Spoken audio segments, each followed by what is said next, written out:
क्योंकि हम ये देख रहे हैं कि आज हमारे शहर हैदराबाद में आज ऐसे अचानक बहुत से लोग पैदा हो गए जो एक वीडियो डालकर लोगों से अपील करते कि आप हमारे को पैसे दो। मगर मैं आपको जिम्मेदारी से बोल रहा हूँ, ये तमाम के तमाम फ्रॉड हैं। और जो लोग इनको पैसे दे रहे हैं, ना तो उनके पास इस तरह की कोई एनुअल रिपोर्ट है, ना उनके पास इनकम टैक्स से एग्जम्पशन उनको मिलता है कि वो सोसाइटी है या ट्रस्ट है। तो मैं उन लोगों से अपील करना चाहूँगा जो इन जज्बाती वीडियोस को देखकर जिनको आप पैसा दे रहे हैं, वो उस पैसे का इस्तेमाल अपनी ज़ात के लिए कर रहे हैं। अस्सलाम वालेकुम दोस्तों, शहर हैदराबाद के member of parliament barrister Sauddin Owaisi की जानिब से यह ट्वीट किया गया है। यहाँ पे आप पढ़ सकते हैं 122 लोगों की मौत वाक़ई हो चुकी है, वो भी भूख की वजह से, खाना न रहने की वजह से इस तरह के हालात पैदा हो चुके हैं गाज़ा के अंदर। और ये तमाम के तमाम ट्रक्स राफा बॉर्डर के पास ठहरे हुए, बाहर ठहरे हुए। इनमें से कुछ ट्रक्स को कल अंदर जाने दिया गया। अब सवाल ये उठता है कि ईरान ने कितने रॉकेट्स मारे हैं इसराइल को, गाज़ा को लेकर 0 मारे हैं। जब ईरान के ऊपर बात हो गई थी तभी ईरान ने हमला किया था। अब जहाँ तक लोग ये कंपेयर कर रहे थे कि अरब कंट्रीज़ क्या कर रहे हैं, तो ये जितने भी ट्रक्स आपको नज़र आ रहे हैं ये अरब कंट्रीज़ भेजे। ईरान की जानिब यहाँ पे भेजा हुआ ट्रक्स एक भी आपको नज़र नहीं आएगा, क्योंकि ईरान ने कोई ट्रक ही नहीं भेजा है। खुद IDF की जानिब से ये वीडियो रिलीज़ किया गया है। IDF का मतलब होता है इसराइली डिफेंस फोर्सेस। अक्टूबर 7 के हमले के बाद का नतीजा आप यहाँ पर देख सकते हैं, किस तरह से तबाही और बर्बादी इसराइल ने मचा दी है। लगभग हर घर डिस्ट्रॉय कर दिया है यहाँ पर, जो वीडियो में आपको नज़र आ रहा है। 2 साल पहले लोग बोल रहे थे कि गाज़ा तो गाज़ा छोड़ो, जाके बैतुल मक़दस के ऊपर कब्ज़ा कर लेंगे, इस तरह के कमेंट कर रहे थे। तो हम जब बोले थे दिमाग का इस्तेमाल करो, गाज़ा के ऊपर ये मुसीबत आ रही, तो उल्टा हमारे लोग कमेंट बोल रहे थे, ये उल्टे सीधे बातें कर रहे थे। आज देखो जो हम बात बोले थे वो पूरी होगी। 85% गाज़ा के ऊपर इसराइल का कब्ज़ा है। ये 15% जो आपको नज़र आ रहा है, ये 15% के ऊपर ही पूरे गाज़ा के लोग जाके रह रहे। लगभग हर एरिया तबाह कर दिया गया। पूरे एरिया के ऊपर 85% के ऊपर इसराइल जाके कब्ज़ा कर लिया। फुसफुस से रॉकेट मारने वाला मट्टी का शेर पता नहीं कौन से बिल में जाके छुपा है।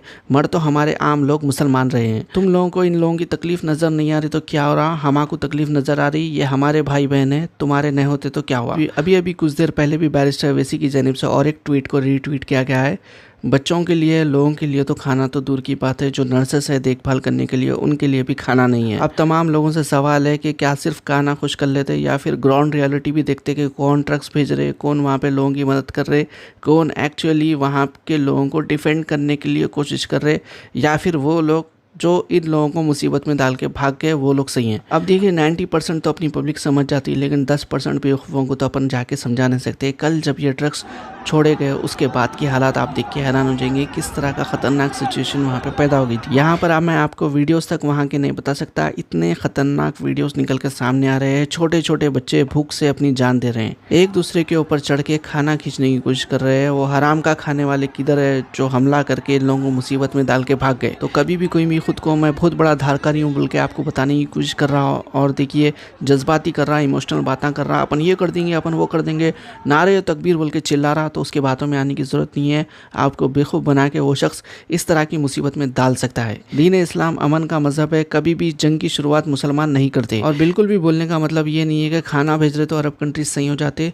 अरब कंट्रीज़ और ईरान दोनों भी बराबर के जिम्मेदार है। खाली पब्लिक को बातें करके खुश कर देते, जैसा तुर्की खुश करते हुए आ रहा। बड़ी बड़ी बातें करके इसराइल को हम ये कर देंगे, इसराइल को हम वो कर देंगे, इस तरह की बातें खासकर मुस्लिम पॉलिटिकल लीडर्स कर रहे हैं, जो अरब कंट्रीज़ में बैठे हुए या फिर कोई कंट्री चला रहे हैं या फिर ईरान के अंदर बैठे हुए रहने दो। तो इन लोगों की बातों में बिल्कुल भी मत आइए। ये लोग सिर्फ बातों के रहते, वो लोग इस तरह की बातें करती हैं, आप लोग खुश हो जाते और वो लीडर को सही मानना शुरू कर देते। लीडर तो कोई बनने के काबिल नहीं है, फिर भी अगर किसको भी बना लेना चाह रहे तो आप बना ले सकते हो, उसमें कोई आपको रोक टोक नहीं है। लेकिन अननेसेसरी वो शख्स से ये उम्मीद न को पालो कि वो आपके प्रॉब्लम्स का सोल्यूशन क्रिएट करेगा। बड़े बड़े कंट्रीज एड नहीं भेज सक रहे, लेकिन अपने कुछ फेसबुक के पेज 2-4 हज़ार फॉलोअर्स रख लेके उन लोग गाज़ा के लिए पैसे मांग रहे और लोग दे रहे भी। तो देखिए जिस तरह से यूट्यूबर्स आपके जज्बात का फ़ायदा उठा के गाज़ा वाले जंग जीत जा रहे, ये जीत जा रहे, वो जीत जा रहे बोल के रोज़ आपको झूठी टॉनिक पिला के जिस तरह से वो लोग व्यूज़ ले रहे, उसी तरीके से बाज़ लोग चंदा ले रहे।